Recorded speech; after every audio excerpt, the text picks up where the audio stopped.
The views and opinions expressed in this podcast are those of the individual co-host and do not Broadcast for shooters, hunters, and gun enthusiasts. This is The views and opinions expressed in this podcast are those of the individual co-host and do not reflect the official policy or position of the Firearms Radio Network and or their employers. Viewer discretion is advised. This is especially true on our live shows. broadcast for shooters, hunters, and gun enthusiasts. This is the Firearms Radio Network. The bandwidth for this episode of This Week in Guns is sponsored by Patriot Patch Company. PatriotPatch.co. Welcome to This Week in Guns. This show is brought to you by the Firearms Radio Network and Patriot Patch Company. And this show offers commentary on the latest firearms industry news, information, and buzz. I'm your host, Sean Herron. My pleasure, as always, to introduce our panelists tonight. First up, the shooting editor at guns.com and Instagram's favorite micro warrior. Welcome, Jackie Billings. Thanks for having me. Glad you're back. Next up, creator of the Mayday safety app, Rocket FFL, Rocket CCW, best-selling author of the Long Range Shooting Handbook, host of Trigger Words, husband, father, and much, much more. Ryan Kleckner, welcome back, buddy. What is up? Thanks for having me back. Absolutely, man. Also, that is, I swear, the longest bio that I've ever heard. Ever. You left stuff out. It's okay. I know. I actually got tired just reading it, so I can imagine how bad it we need to shorten that. Ryan Kleckner of things. Of things. You could be like Tyrion from Game of Thrones. I drink and I know things. Ooh, I love it. I love it too. Let's get right into it, guys. First story, gun owners of California joins onto New York's Second Amendment case that could make California shall issue. Interesting one. We've talked about this many times, but from, what is the website? CaliforniaGlobe.com, as several new gun control bills passed out of the California Senate Appropriations Committee Thursday. They spoke with the executive director of Gun Owners of California. And let's see, there's so much to break down in this one, but if this New York case, which is the New York State Rifle and Pistol Association versus the City of New York, that is one that is going on that we're going to talk about a lot later in the show. And they explain that New York City allows its citizens to own a gun and keep it at home, but they can't transport the gun to and from city-sponsored gun ranges, or they can only transport it to and from city-sponsored gun ranges, but they can't like take it out of town. And there's all kinds of stuff going on there. They believe that gun owners of California, the brief that they submitted to the Supreme Court also addresses how district and appellate courts have blatantly thumbed their collective noses and ignored the warnings from the Supreme Court from using judicial balancing tests when deciding Second Amendment cases. Said they're hoping the Supreme Court will use language by Justice Antonin Scalia directed at the lower courts that they should only use their text, history, and tradition of words actually written in the Constitution by the founders at the time it was written. So I don't know. This is interesting. We do have a lot of Supreme Court stuff, but if we could change California into shall issue, I think that would be a good thing. Ryan, I'll start off with this one. Oh, yes. Everything should be shall issue. So the whole point of the Second Amendment, obviously, is to prevent against a tyrannical government. And we could get into a reasonable debate on whether needing a permit at all for CCW is an infringement on the Second Amendment or whether it should be a thing. That's not what I'm addressing here. But if we are going to have permits and we're going to have background checks and we're going to have that kind of system, making it to where the government can indiscriminately say yes or no, that kind of flies in the face of the whole purpose for it. What do you think? Jackie? Yeah, I mean, I agree completely. I think anytime that you try to place limitations on American citizens' right to keep and bear arms, obviously it's an infringement on the Constitution. So hoping that Californians can get some of the same rights that the rest of the country have. Yeah, 100% agree. We're going to talk a lot about this kind of stuff coming up here. But next story is Florida woman arrested for threatening mass school shooting. And this is one of those where when I flipped over to the article, and this is awful, I know I'm a terrible human being, but the picture of this individual, I kind of did the little turn my head a little bit, and it was that dramatic squirrel, just like, whoa! Yeah, I'm thinking that's like a giveaway now. Yeah. Like reddish, pink, and purple hair. Isn't that kind of like a mass shooter thing now? Aurora, Colorado. So she was charged with threatening to carry out a mass shooting at a school. She made a public posting on her Facebook account with a photograph of a small fake firearm threatening to shoot everyone at the nearest elementary school. They showed up. She was booked into local jail, held on a $7,500 bond, and charged with making written threats to commit a mass shooting or terrorism, which is a felony. So She has lost her rights to own firearms if she gets convicted of this, which I think is probably a decent thing. Jackie, what are your thoughts? Well, I mean, first of all, that mugshot, like, whew, Awful. awful. But I mean, I guess kudos to law enforcement for taking the threat seriously and going and investigating and kind of doing that due diligence to make sure that nothing bad happened at the nearby elementary school. Yeah, I agree. Ryan? Yeah, this is the good kind of red flag stuff, right? I don't like red flag laws, but if someone's blatantly threatening something and we do nothing about it, then shame on us.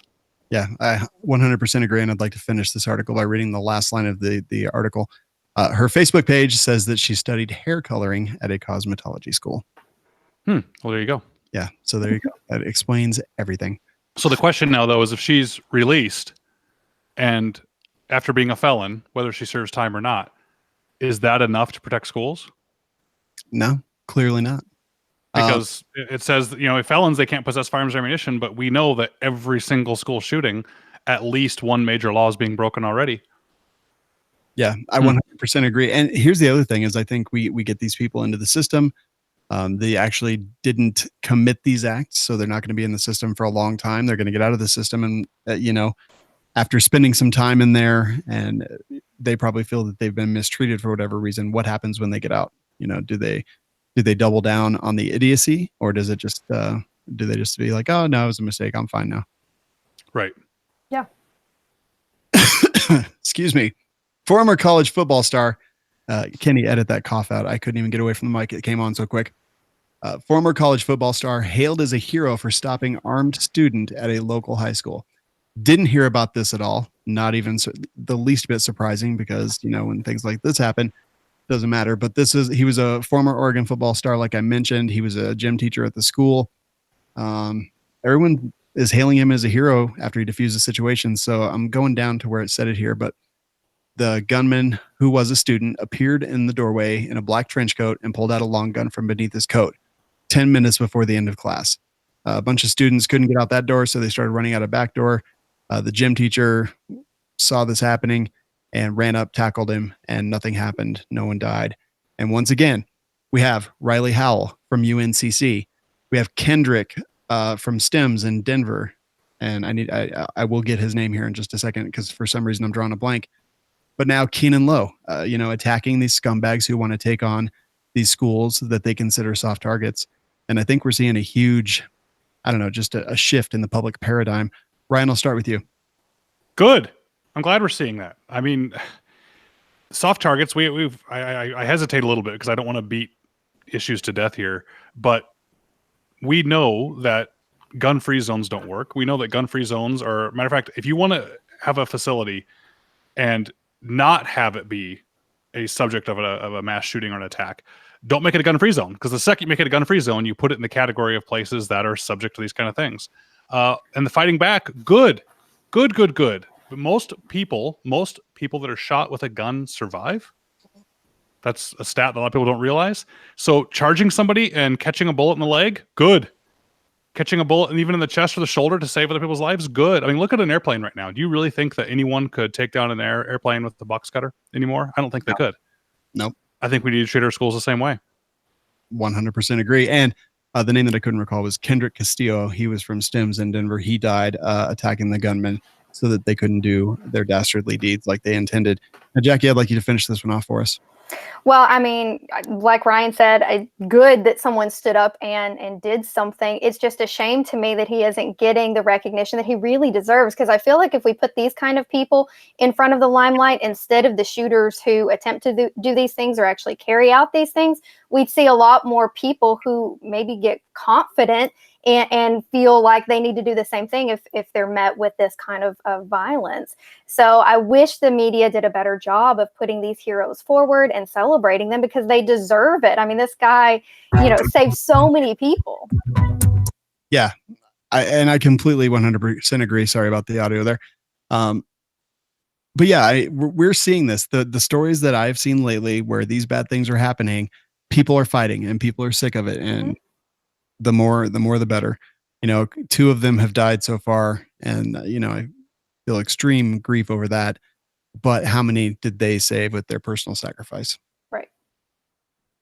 Next story, Texas father wrestled gun away from and shot intruder outside his 13-year-old daughter's bedroom. Thanks to Fox News for the autoplay video. The guy broke in the family's home through a ground floor window sometime after midnight. The father clearly heard something, started kind of exploring to see what was going on, found the guy outside his daughter's bedroom. They wrestled, they grappled for the gun.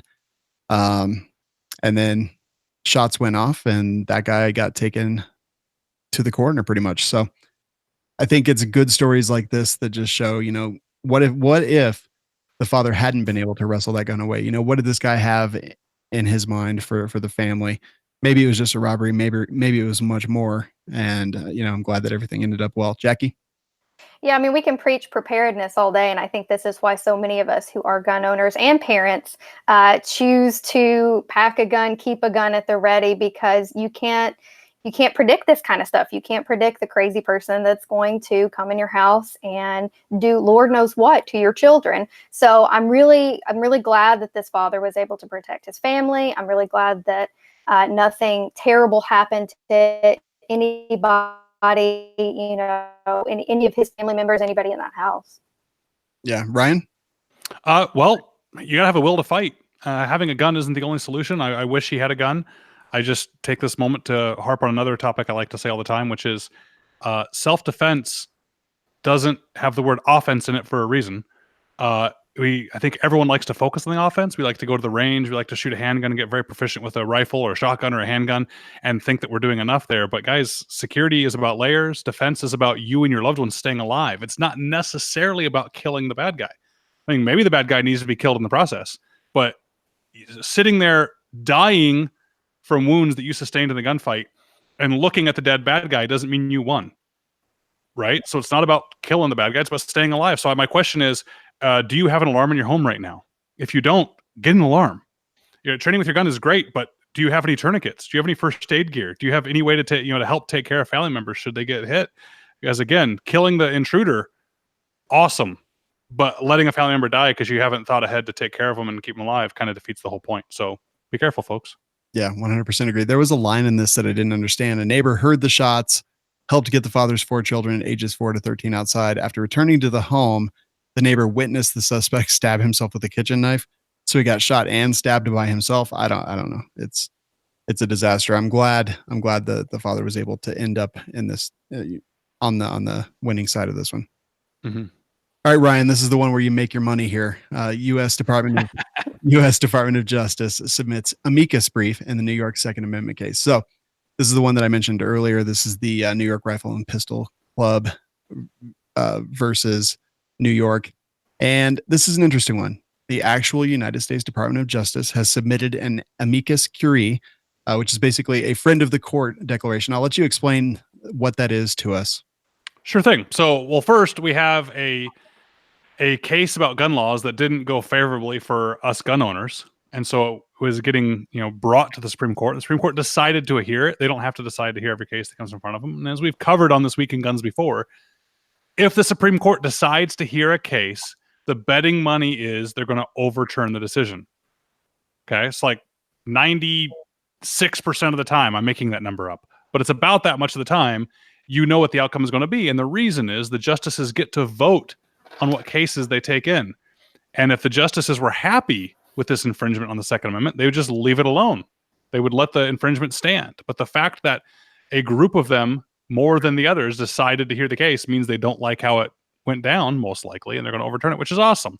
Now, for the DOJ to submit a friend of the court brief, that's doubly awesome. So friend of the court briefs are filed by interest groups, trade associations. Anyone can really file one. And it's just a legal argument to try and help the court. So when the Supreme Court takes a case on like this and you have a stance or a legal angle that you think might be helpful, you can write a brief for the court and you send it to the court and you say, hey, I'm your friend.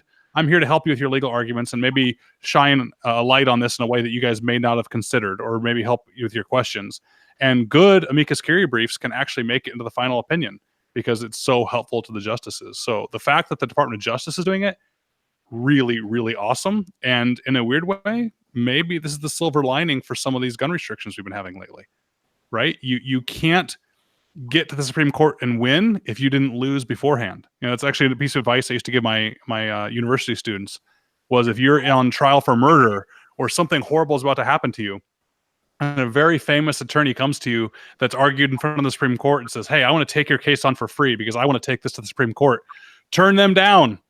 That means they want you to lose because you can't get to the Supreme Court unless you lose. So maybe that's the silver lining here is that some of these infringements are actually going to get us to the Supreme Court. And 10 years after Heller, we might have some more strength.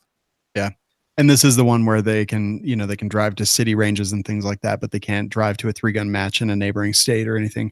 Jackie, what are your thoughts? I'm just going to go with what Ryan said. I mean, I feel like I don't think I can top that in any way. I'm excited that the DOJ is seemingly on our side with this. And I hope that this does get heard by the Supreme Court in the way we want it to be heard. And, we can get some stronger, Second Amendment stuff going on. Yeah, and I'll finish this one out by saying there's a couple interesting things in the brief that the Department of Justice filed, and it says that this ban violates the Dormant Commerce Clause. And under that doctrine, a state or local government ordinarily may not discriminate against interstate commerce in the favor of local commerce. On its face, the transport ban discriminates against interstate commerce. It allows the license holder to take his firearm to a local firing range, but precludes him from taking his firearm to a firing range outside the city. And then goes on to basically say that this does not violate the unenumerated right to interstate travel, which is what I think a lot of people think it actually is. So yeah, I think that they're going to take it and win. The DOJ lawyers are smarter than me, but I think they're wrong on that one. So the Dormant Commerce Clause, do you have a second? You guys want to get into it or no? Yeah. Let's get into it. I don't want to bore you with legal stuff. All right. The Commerce Clause talks about how the federal government can't really regulate anything unless there's an interstate commerce, unless there's commerce between two states. And that's, a lot of people think the federal government is superior to the state governments. That's not necessarily true. In our system of federalism, we're supposed to have kind of co-equal states and federal government in a lot of areas. And so what we do is we give the Constitution gives rights to certain branches of the government, and it doesn't give rights by not listing them or by saying you can't touch this area. And it talks about how the federal government cannot interfere with business in a state unless it affects more than one state. Kind of makes sense. I'm living here in Tennessee. Federal government can't come down here and tell people in Tennessee what they're going to do with each other because it's not a federal issue. Well, the problem is that has been expanded so far out of control. I think it's the worst thing going with constitutional law right now is the Commerce Clause, is they've said everything is now commerce. There's even a famous case of a guy growing wheat in his own backyard that Supreme Court case, the federal government came down on him and he said, you can't come after me. This isn't interstate commerce. I'm growing wheat in my own backyard for me from seeds that came from my state. Like, leave me alone. And he lost. And the Supreme Court said, well, because you're growing your own wheat for your own bread, you won't buy any bread at the store. And one of those bread companies is out of state, and therefore they will lose the sale from you. Anyway, I digress. It goes way too big. Dormant Commerce Clause is the flip. A state can't act as if they would be infringing the rights of their state. So your state can't say, apples from our state don't need any extra environmental controls before they go into the store, but apples from Washington state need extra controls. The reason I think they're wrong here, and I'm sorry for that segue, is this isn't New York discriminating against other states in support of New York. In a weird way, this is New York trying to make something in another state illegal where they have no right to do it. I think that's more the argument, is New York can't make a law for Tennessee. And that's essentially what they're doing here. They're saying that a person in the state of Tennessee can't possess a gun if that person has a New York pistol permit and lives there. So that's my issue. Very interesting. It is kind of crazy. I'm pretty excited that the Supreme Court has agreed to hear it. And man, it's going to be an interesting, I cannot wait to see what happens if they in fact do overturn the lower court's ruling, and then just to see where we go from there, because it's kind of a big deal. Next story, Team Global Precision makes a 6,012-yard, 3.4-mile rifle shot. I think the 21st try, so 21 cold bore shots, final adjustments, shoots it, takes 17 seconds for the bullet to travel all the way to the target and impact, and then they get success. So, Jackie, I'm going to start off with you on this one. What do you think? Pretty crazy, right? It's freaking awesome. I think it's super cool that we have people out here pushing pushing these distances, trying new things, and really also showing the other side of the shooting sports. Showing people that there's nothing scary about this. We're science. We're doing cool things. So this was awesome. Yeah, I do agree. Ryan, 416 Barrett shot up at a 10-degree angle. What are your thoughts? Cool. Yeah. These far shots are awesome. I think it's great for the industry. I think it's great for the sport. I think it makes people want to learn about how to get into long range shooting. I think it was why shooting is so awesome is you can never win shooting. There's always going to be somebody better. So you can, every time you go to the range, you can't leave and go, well, accomplished that. No, you got to get better and better and better. I love that. But these shots bother me because it's just a race to get a bigger number on the yards. Someone's going to go out there and go, well, we're going to go 6,015 yards. And they took 24 shots to hit it. So, and I'm going to crank 24 shots. And as long as you have consistent ammo and a consistent rifle, you can go, wow, I was 1,000 yards away the first shot. Adjust, shoot again. Wow, I was 200 yards away, and adjust and finally get it. So I hate to rain on it, but those kind of bother me. Am I just being negative here, Sean, or what? No, man. I had a feeling that was your opinion on this, and I'm excited, but I also I am of two minds on this one. I will also say that he was dialed up 625 MOA from his 100-yard zero, and that the 416 Barrett is a 550 grain projectile. That's awesome. Yeah, it is. But I'm also with you, Jackie. Like it kind of makes me excited. I'm like 3.4 miles. Holy moly. I can't even comprehend. Like I can't even wrap my head around the actual distance that 3.4 miles is. And to be able to shoot that far. In fact, they actually had to see that far. Yeah, they had remote cameras at the other end that they could watch. Where they were, because there's no technology otherwise that will get the data back real time. I think we need some standards. I think we need to do these shots and allow people a certain amount of sighting shots or within 10 shots. I don't know, or else the numbers don't mean much anymore. Because I'll go out there and try 7,000 all day, every day for years and finally hit it. And then I'll be able to say, hey, I hit a 7,000-yard target on my first shot that day. Yeah. But I've been practicing it every day for 3 years. So it's like, maybe we need to do a standard here, maybe within 10 shots or within 5 shots or something. Why don't we just call it the Kleckner standard, and it can be standing offhand 1,000 yards with a 50 cal and get it on the front. There we go. Did you know they took that off of YouTube?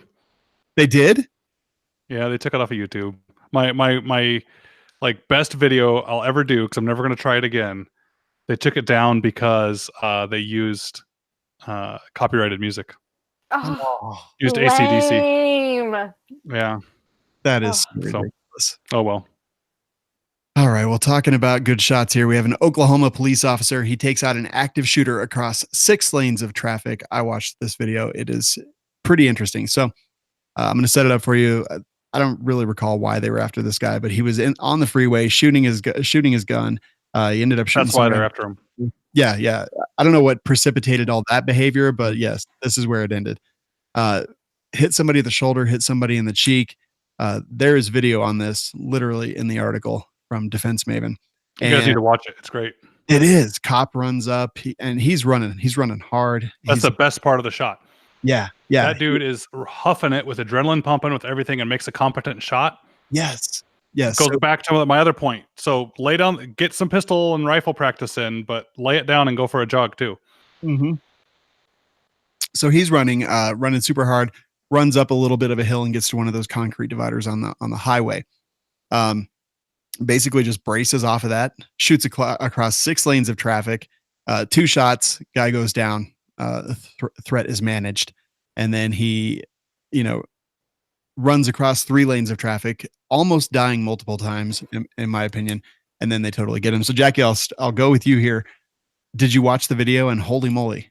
I did, and I held my breath the entire time, especially while he was crossing traffic, because I'm like, he's gonna get hit, and like this, I was real nervous for him. But like, kudos to him. I mean, to run up like that and hit those shots with like Ryan said, that adrenaline going, and then to survive traffic. This dude's like, I don't know, he's like Batman or something. I think so. So Ryan, I mean, how hard is it to exert yourself the cardio and the adrenaline and everything, and then actually get off a well-placed shot, especially. And I don't even know if he just got lucky or if he was timing cars, because this was a busy interstate and he shot between all of those cars. He was timing. He had to be, because there's a noticeable gap came in. Yeah. So this is practice, Frogger, and jog. Yes. Right. So that shot's not that hard if you practice for it. This is the same thing goes for hunters. Same thing goes for anyone else. Is when I see, first off, it's a reason why a rifle is supreme in my opinion. You know, a handgun is just to be used to fight your way to a long gun. And if you have a rifle and you go to the range, you lay it on the bench and you shoot pretty little groups, you're kind of wasting your time. Shoot a pretty group, make sure it's zeroed, and then the rest of the time shooting, shoot how you expect to shoot the rifle. You need to be standing. You need to be doing jumping jacks and push-ups. You know, if you're going to get ready for a hunt, sure, zero the rifle, but get up and do those jumping jacks and push-ups and try and hit a paper plate at 200 yards. Do the opposite of what you think accuracy would be. You know, you practice that. I think you'll be fine. Yeah, it all sounds very tiring.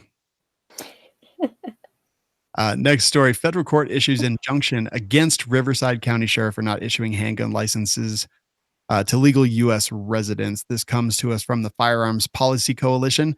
And this case is from Van Nieuwenhuizen et al. Versus Riverside, California Sheriff Stanley Sniff et al. And this was basically they were not letting anyone get concealed carry permits. And the federal court came down and said, nope, put an enjoinder or an injunction. What is the word I'm looking for? Yeah, an injunction. And they are enjoined from enforcing and continuing to enforce, implement, or abide by any policy regarding the issuance of permits to carry concealed weapons to the extent that such policy prohibits non-U.S. citizens who are otherwise qualified, lawful permanent residents of the county of Riverside, and who are not otherwise prohibited from owning firearms from applying or obtaining a permit to carry a concealed weapon under state law. So good news. I think this is, clearly a win. They're definitely pushing it forward as a win. Ryan, thoughts? I'm going to be unpopular on this one. I had a feeling. I have a feeling you just say you have a feeling. I generally have a feeling that you're going to be contrary to what popular belief might be. Oh, all right. So yeah, this is a win for us. Yay us. Congratulations. But we need to ask, do we really want the federal government coming in and stopping a locally potentially elected politician from doing what the people want? I mean, we have a representative democracy as our government here, and we like to have this idea of federalism, as I talked about before, is that different states can try out different laws that fit them, and people that don't like them can move, and we don't have to have a federal blanket for everything. You arguably just allowed a bunch of people in an area that voted for this person that may believe this is what they want. And here's the federal government coming and saying, I know this is what you want, and you might have a good reason for it, but we're not going to let you do it. Just because it goes in our favor this time, that's great. Trust me, I'm happy with the news. It just scares me for, wait a minute, what about the next thing? What about the next federal gun ban that a local sheriff says, I'm not going to enforce these gun laws. I'm going to become a firearms law sanctuary county. We've heard of those coming up recently, right? Do we really want the federal government coming and smacking them down? Just makes me nervous. And this one, I will say, it has precedent, I believe. There was an Australian person who recently became a citizen and is actually a listener of We Like Shooting. Excuse me. He was in the case Jackson versus the state of New Mexico. And it was almost, in my thought, almost identical case where they were, even though he was a lawful resident here, he was not a citizen at the time. And very, very, very similar. Jackie, what do you think? Well, I actually hadn't thought about it in the way that Ryan put it, but after hearing it, I'm kind of like, yeah, that kind of makes a little bit of sense there. Of course it is a win. And I think anytime that we have a win, especially in a state like California, we all tend to get really excited and we're like, yes, maybe this will help, gun owners there finally get some rights. But yeah, I do have to agree. I have a little bit of a problem with the federal government stepping in and blanket saying something, because I could see how it could be a problem, down the road. So I guess we'll see. Yeah, definitely. I encourage folks to always ask themselves, what's going to happen when I'm on the other side, right? So like when I'm a freedom of speech guy, I think the most abhorrent, horrible, nasty speech is the most protected, because you don't need a protection for popular speech. You need a protection for the stuff that nobody likes. And yeah, it seems great now until what happens when they find, 100 years from now, let's make it 50, so I might still be alive. we start banning beards on guys or throwing bearded guys in jail. Like, well, wait a minute. Now I'm not going to like this law so much. I'm not going to like this restriction. Or we have a bunch of liberals asking for the government to be in charge of healthcare, and then Alabama passes an abortion ban, and now they're not exactly happy that the government is involved in healthcare. It's like, be careful what you ask for. Very true. Very true. Jackie, you mentioned just a little while ago Batman. Well, a Canadian man in a Batman suit comes to an armed standoff scene to help police. So it's exactly as that. They were in a standoff. They were outside a house, had their guns drawn, got reports of a domestic incident and someone with a gun inside. Boom. Truck rolls up, Batman logo outside. Guy gets out fully clothed as Batman and looking pretty dang cool as well. The cops tell him to get the hell out of here, and he leaves. And then everything happens. There was no gun. No one dies. Everything was good, and the superheroes win the day. Jackie? Well, I think we have Batman in our midst. I see him down in my little box there. Oh, It's actually Toothless from How to Train Your Dragon. But the closest thing I had. My kids love that. So. Toothless is pretty awesome. I like Toothless better than Batman personally. Yep. But yeah, I don't know. This was one of those WTF stories. Like, I mean, cool story, bro, that you want to like roll up with your Batman suit and your Batman truck. But yeah, I can see why law enforcement were a little bit upset. We're like, go on about your business, sir. Yeah, and I'm just thinking, didn't they watch that Batman where there was a bunch of like phony Batmans and they were just getting murdered by the bad guys? Doesn't sound good. Ryan, where were you on the night of March 29th? I don't recall, sir. Okay, good answer. Ryan, what do you think about vigilante justice? Like I always am going to say, depends. Something happens to a family member of mine and the government doesn't prosecute it properly, and it's something serious enough, I might be all about vigilante justice. When it comes to jumping up in the middle of a standoff or a scene, I think it's bad. I think you never know who's going to get shot. I think you never know what help you might be doing or not. You just go into every one of these scenarios at the full mercy of whatever happens. So you want to go help a cop? You should. I see a cop being tackled on the ground and about to be choked out. Yes, I'm going to run and dive in and help. But I fully understand the responsibility that I might get shot by the bad guy's buddy. Just ask yourself what's going to happen when you walk into a 7-Eleven and it looks like there's a holdup, but really it was an undercover cop. Just be careful. Yeah. Perfect. Take care of yourself and your family first, then everybody else. Sorry. Yeah, no, absolutely. You gain the advantage over the threat and then move on from there. And gaining the advantage could mean running away, getting your family safe. I'm glad you said that. I have people look at me funny when I say I'm in the mall with my family, let's say, and there's a shooting at the other end of the mall, and I just hear it. I'm getting my family out. Yeah. Yep. I might come and help. I'm sorry. That's my circle of my world starts with me and my family, and then maybe other people. I'm no good to my kids dead, but we can't all be cowards about things either. Yeah. Umbrella of protection is how I refer to it. Who's under that umbrella? There's not a whole lot of room. Well, you mentioned 7-Eleven, so hatchet-wielding thief backs down when store clerk pulls out gun, but the firearm costs the employee his job. So guy walks into a convenience store, pulls out a hatchet, tries to rob him. Convenience store clerk draws a firearm. Hatchet guy says, I'm going to get out of here. Takes off, leaves, and then what is the name of the place? I'm trying to find. I don't remember. It's a convenience store I've never heard of before. But then they say we have a no weapons policy, and this guy is now fired. Jackie? Well, I mean, I'm glad that the dude was carrying and he was able to get himself out of a bad situation. I imagine being hatcheted to death would be a bad way to go. So kudos to him for protecting his life. I think it's a shame that he lost his job, especially because he was defending himself. It seems to me a little bit ridiculous. But I guess, if businesses have the way they conduct themselves. So, obviously he lost his job because of it. Hopefully he can find a new one. Glad that he's alive, though. Yeah, me too. Ryan? I mean, a lot of people have the same view on gun-free zones. If you end up getting caught with a gun, it's maybe, depending on the state, it's just a trespassing charge or something like that. And I hear a lot of people say, good, if I have to pull my gun out and use it, it was to save my life or the life of a loved one, give me the trespassing ticket. That's one thing. But the most amazing part of this news story to me is that there is a convenience store of which you're unaware, Sean. Yes, I did find it. It was called Plaid Pantry. Never heard of it. All right. Yeah, I don't spend a whole lot of time in Oregon, apparently.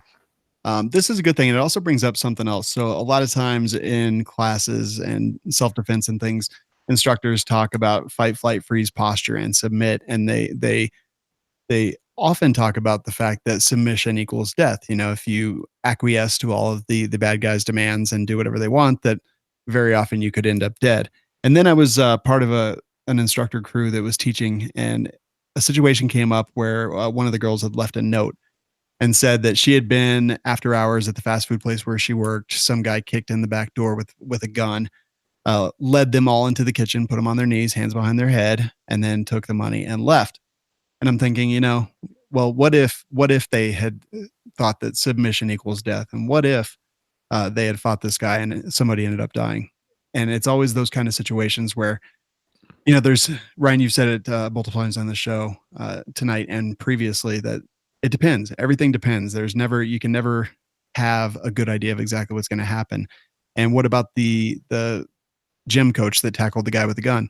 What if the guy was just trying to you know, freak people out and had no intention? And it's just, I would rather go down fighting. I would rather fight when I didn't need to fight than just be slaughtered personally. Yeah. It depends. Yeah. Yeah. I mean, if I'm not aware of my surroundings and I find myself trapped in the opening of the door of my truck and some 16-year-old punk kid has a gun in my lower back and says, "Give me your keys." Well, shame on me for getting myself in that position, right? Because you've kind of lost or almost lost by that point. But if that happens, guys, there's a very good chance I might go, "Here, take the keys, enjoy," and get away as much as I can, because there's a chance that as I spin quick draw McGraw that I think I am and pull my gun out, I may have just changed that kid's internal monologue from "Please give me the keys, please give me the keys, please give me keys" to "Oh crap, I better shoot this guy now or I'm going to die."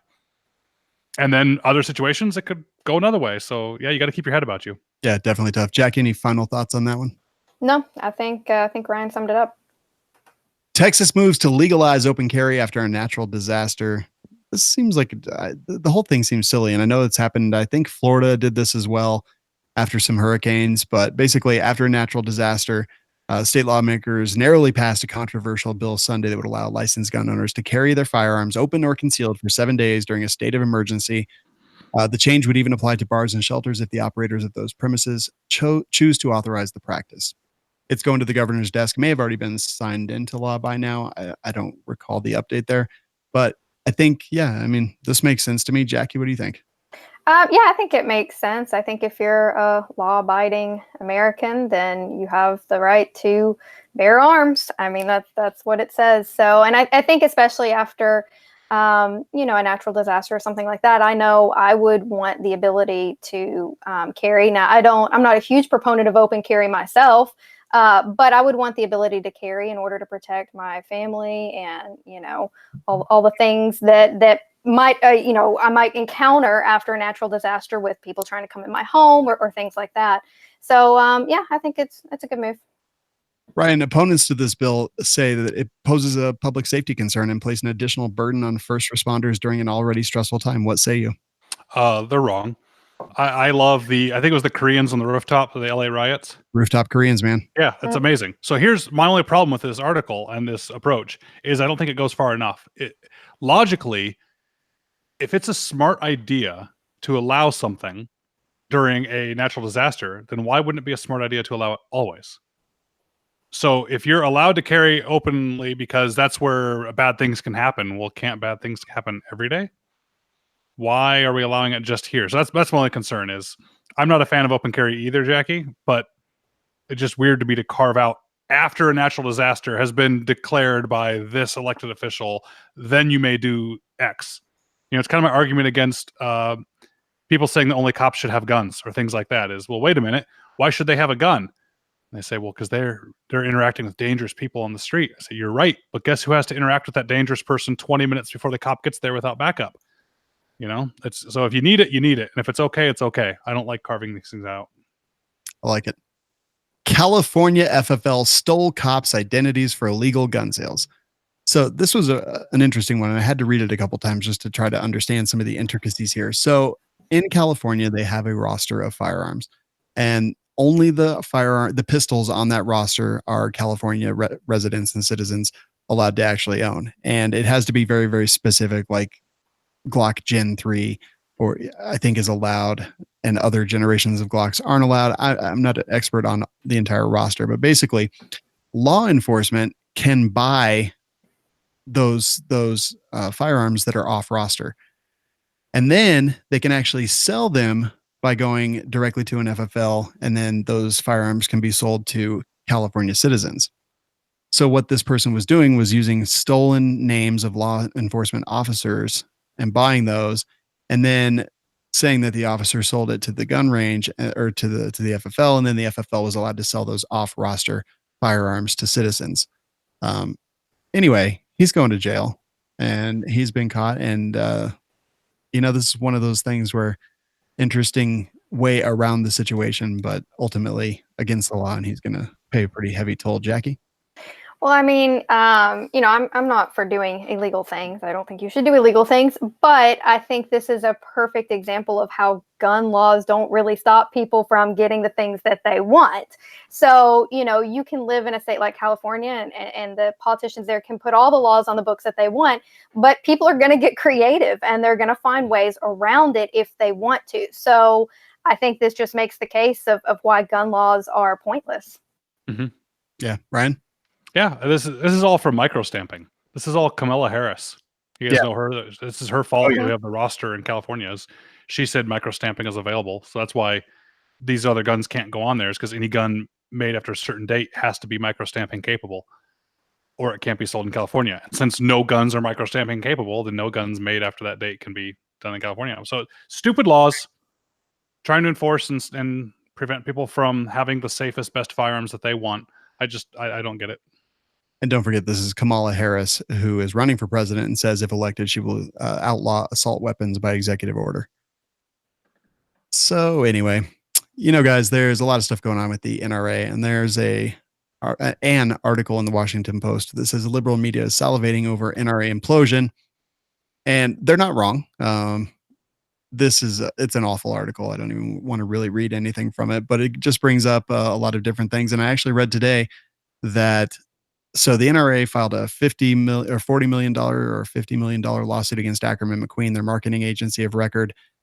Ackerman McQueen has now countersued the NRA for $100 million, and then today, I believe, said they are looking for They are looking to dissolve the contract between Ackerman McQueen and the National Rifle Association. NRA spokesman has said that that's great. We're going to bring stuff back in-house for all of our marketing, and we are going to focus more on our 2A advocacy and not all the other conservative issues, which I'm like, okay, great. This sounds awesome. But the liberal news media is, and I don't even want to say liberal news media, the anti-gun news media is definitely getting as much out of this as they possibly can. Jackie, what do you think?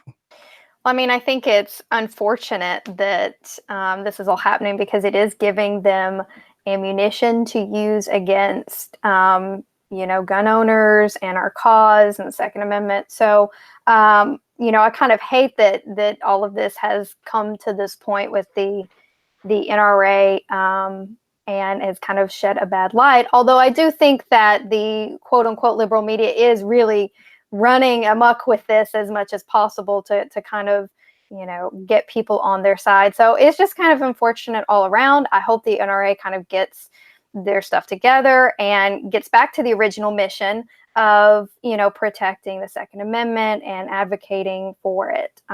So hopefully that happens soon.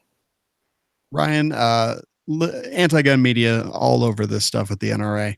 You have any thoughts about the newest developments? All the leaked documents and clothing budgets and just all of it.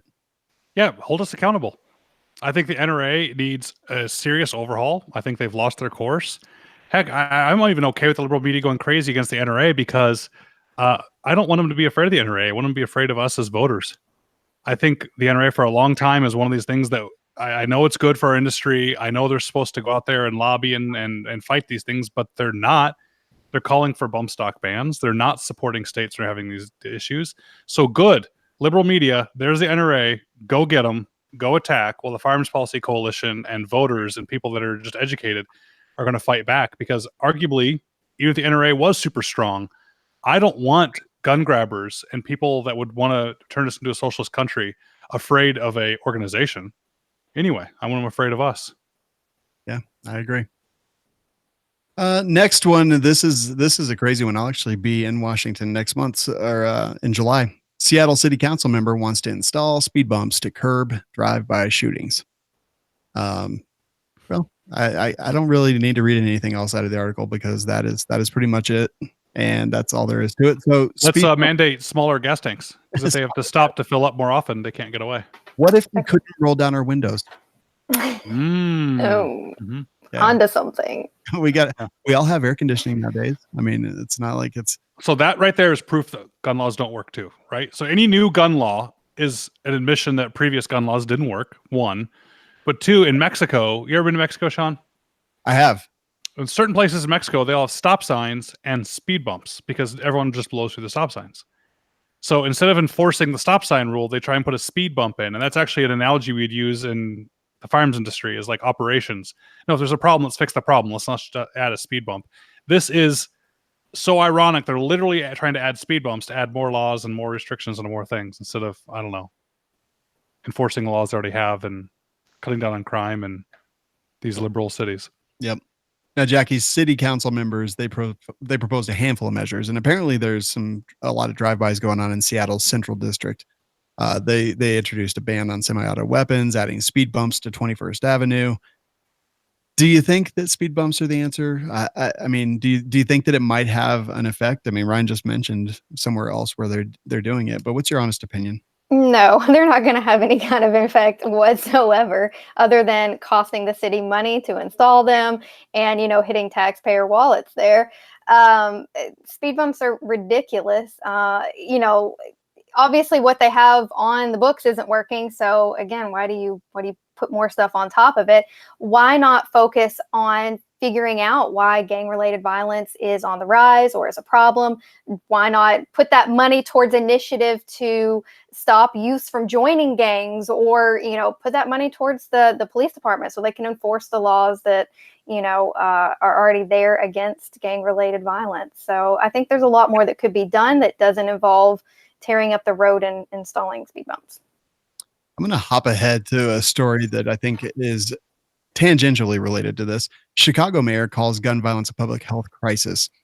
And I thought that this was an interesting article and definitely good to bring up at this point, but she was elected. I think she's the first minority LGBTQ mayor that they've ever had. And she sees it as, exactly what I said. It's a public health crisis. She said she's even been talking to Trump about a couple of things, said that her values are not his values on a range of different issues, but that she has an obligation to the residents of this city, particularly the taxpayers, to do everything she can to make sure that they get their fair share of dollars from Washington, D.C. And what does it look like? Someone asked her. It said it means that we bring resources to communities so that they can grow, that we work on providing wraparound services and job training in the neighborhoods that are under siege and economically distressed. She says police can't be successful if they're not viewed as legitimate by the community, and a community will not be safe if the police are not engaged in a respectful constitutional partnership with the community. And the only way to do it is person by person. There's no magic solution. So I think here we have the yin and yang of people seeing what the issue actually might be. I don't know anything about the Chicago mayor's policy. She's admitting it. She's saying these are the things that are causing the problem. Yeah. And speed bumps in Seattle and this in Chicago. Jackie, what are your thoughts on the just really the juxtaposition of differing viewpoints here? Well, it's really interesting, but I mean, I think this right here is what we need more of. We need more people looking at the root causes of violence in general and saying, what can we do to stop violent behavior? It has nothing to do with guns. Violence is violence, whether, you're beating somebody with a hatchet or with your hands or shooting them. It's violence. In my opinion, gun violence isn't even a thing. It's just violence. So trying to get to the root cause of why this violent behavior is prevalent, and then trying to find ways to mitigate that through partnerships with the police department or social programs to help people out, or initiatives that, like I said, get youth off the street and doing something productive instead of joining these gangs and getting violent, is a better use of time and resources than just speed bumps. Yeah. Ryan? I love it, Jackie. I often say the same thing of when I go to debate somebody about gun laws or gun control and they talk about gun violence, I immediately ask, do you want to just lessen gun violence or all violence? Because if it's just gun violence you're after, okay, maybe banning guns could work on that.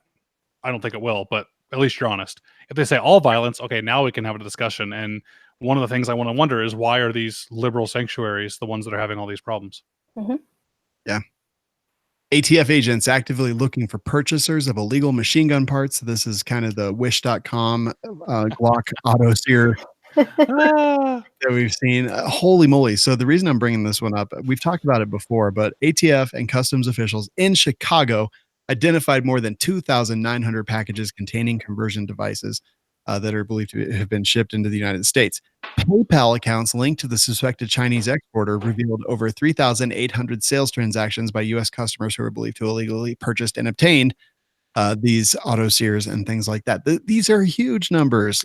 I thought that a few people, like 5 people, might be dumb enough to actually order those, but it turns out that no, there is a lot more. Clearly, this is, I don't know. I am kind of speechless. Ryan Kleckner, what do you think? I think you should just go get your Type 7 FFL like Sean is, and you can have your own full auto sears legally, and you can show them on a live podcast because you don't care. So I'm holding up a Glock auto sear right now. That, yeah, shameless plug. Go to Rocket FFL and get your own. Don't buy these things online. First off, full auto is kind of stupid. It's fun, but just because I think it's stupid doesn't mean I think it's okay that it's regulated like it is. It's just a waste of ammo, and it's almost impossible to hit a target. But if you do want to do it, go do it the right way. I mean, you can with a manufacturer's license, you can actually get brand new machine guns. So I don't know. It's worth it for me. I don't know if it's worth it for other people. Seems like it's worth it for you, Sean. It definitely is. I'm actually in the process of filling out the paperwork to do those things. Jackie, have you ever just wanted to buy a full Glock auto sear from wish.com? I don't think that's ever been a wish of mine, but I mean, now that you mention it, no, full auto's cool. I think it's one of those things that like it's fun to do like once or twice just to be like, hey, I did that, bucket list. But you definitely shouldn't do it illegally. I'm not a big supporter of illegal activities, and even though I obviously disagree with the fact that any gun-related things should be legislated, it is the law, so you should probably follow it just for good measure.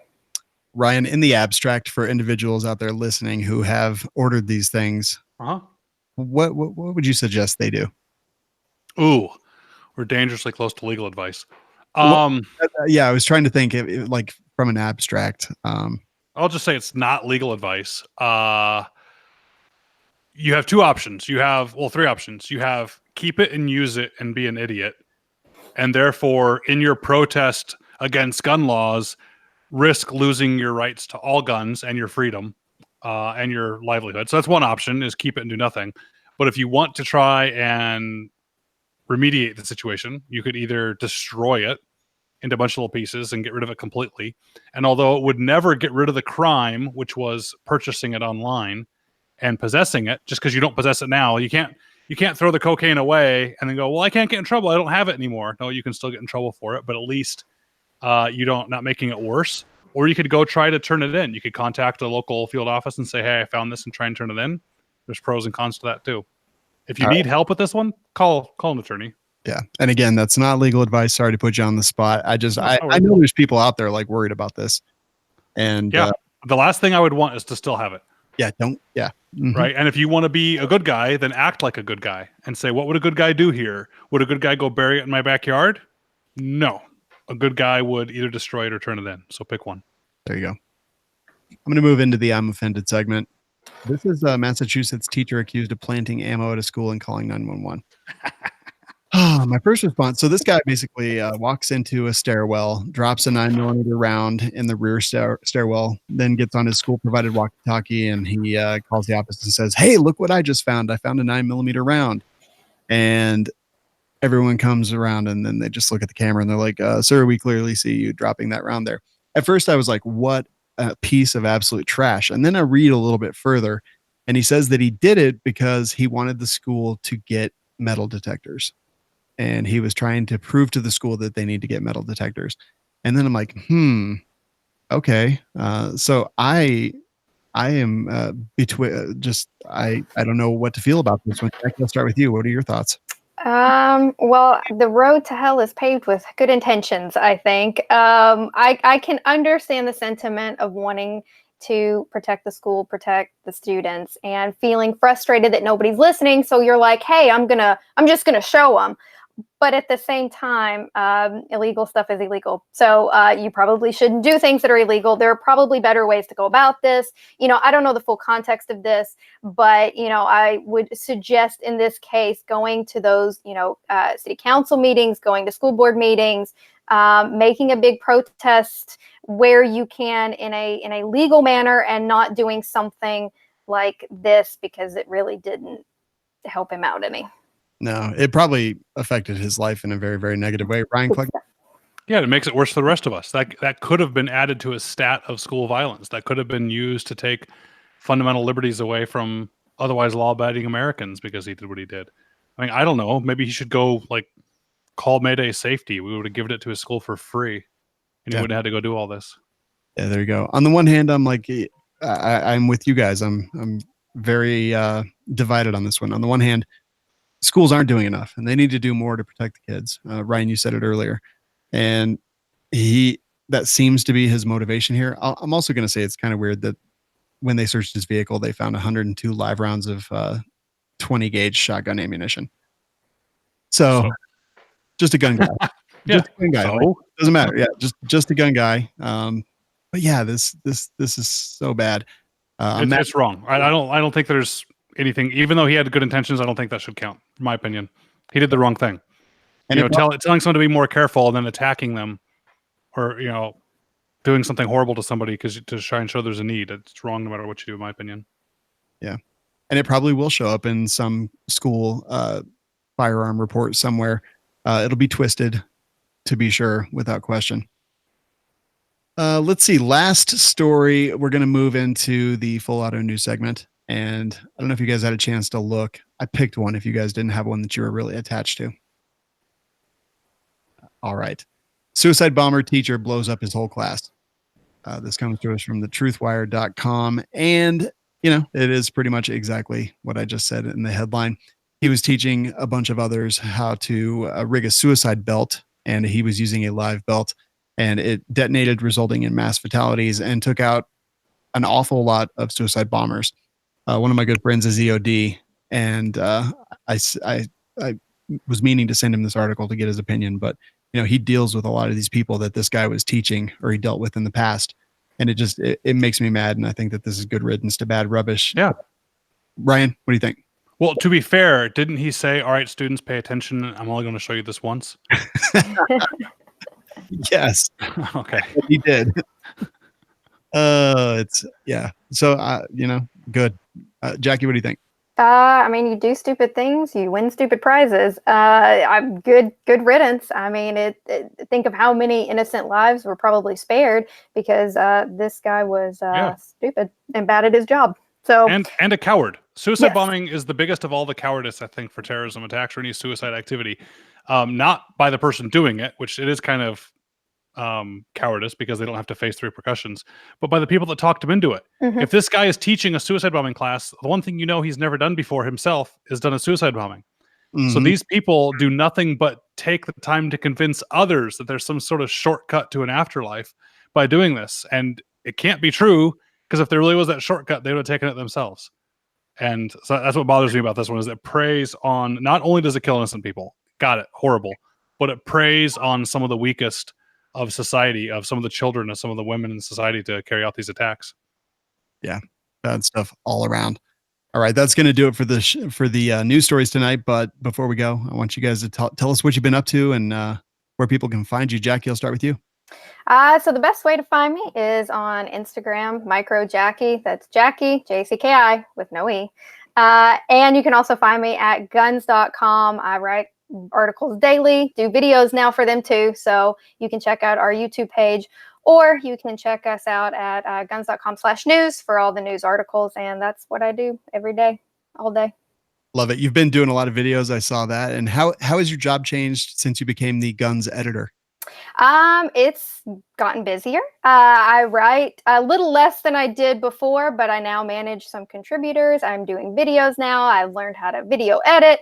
There's a lot of things going on, a lot of moving parts, but it's a lot of fun. That is very cool. And can people keep up with your video editing and video filming and all that journey on your Instagram as well? Absolutely. I do a lot of behind the scenes stuff in my Instagram stories and on my page. So if you want to see all the fun times I have and all my misadventures, just check me out on Instagram. I love it. Like misadventures, like when you went to the range on the wrong day. Yes, that happens. Yeah. I love it. Jackie, thank you so much for being here. Thank you. Ryan Kleckner. Hold on. I'm following Jackie on Instagram. Yeah. I feel special. It just happened. It just happened. Can't see it on the screen. Micro Jackie. Sweet. Right there. All right. We've got a connection here, guys. So, Ryan, what you been up to? too much, man. But I love it all, and I love everyone's support for it. Making actually good progress with my second book, finally. The second book is taking so long because I'm having to invent some things, which is kind of cool. I have at least a couple theories for long-range shooting that I think are original and might hold water. So trying to explain those simply is a challenge. Of course, Mayday safety takes most of my time, and I'm glad it does. It continues to grow. It continues to be a challenge to figure out how to get the word out, to allow organizations and houses of worship and schools and everyone know that it's there and they can use it. And people have a hard time with free. I never realized that was going to happen, but we give the app away for free for everyone in the world, and everyone wonders what my angle is. Fine. Y'all can send me $1 in the mail if you want. I mean, don't really, but yeah, safety. I'm trying to allow us to stick up for each other before the first responders get there. And this is the best way I could think to do it. And if you guys could spread the word and let, either your house of worship or school or a workplace know about it or go check it out, I'd really appreciate it. Very cool. And don't forget Rocket FFL. I'm currently working on getting an FFL for WLS. Thanks, man. Well, everyone right now wants their FFL because they're worried about all the politics. So if you want your FFL and you're thinking about getting one, get one now. Like actually tonight, go start.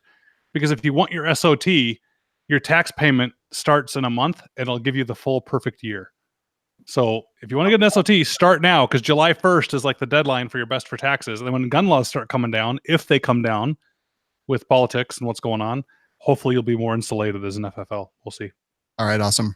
Ryan, thanks so much for being here. Thanks, man. For everyone who's listening, thank you very much for listening every single week and supporting this show and the Firearms Radio Network. We truly appreciate it. Find all of the great shows on the Firearms Radio Network at firearmsradio.tv. Check out our advertisers, the Patriot Patch Company, and also Second Call Defense. You can find Patriot Patch Company at patriotpatch.co and Second Call Defense at firearmsradio.tv/SCD. And This Week in Guns is produced by Kenny Ortega and is a production of the Firearms Radio Network. We'll see you next week.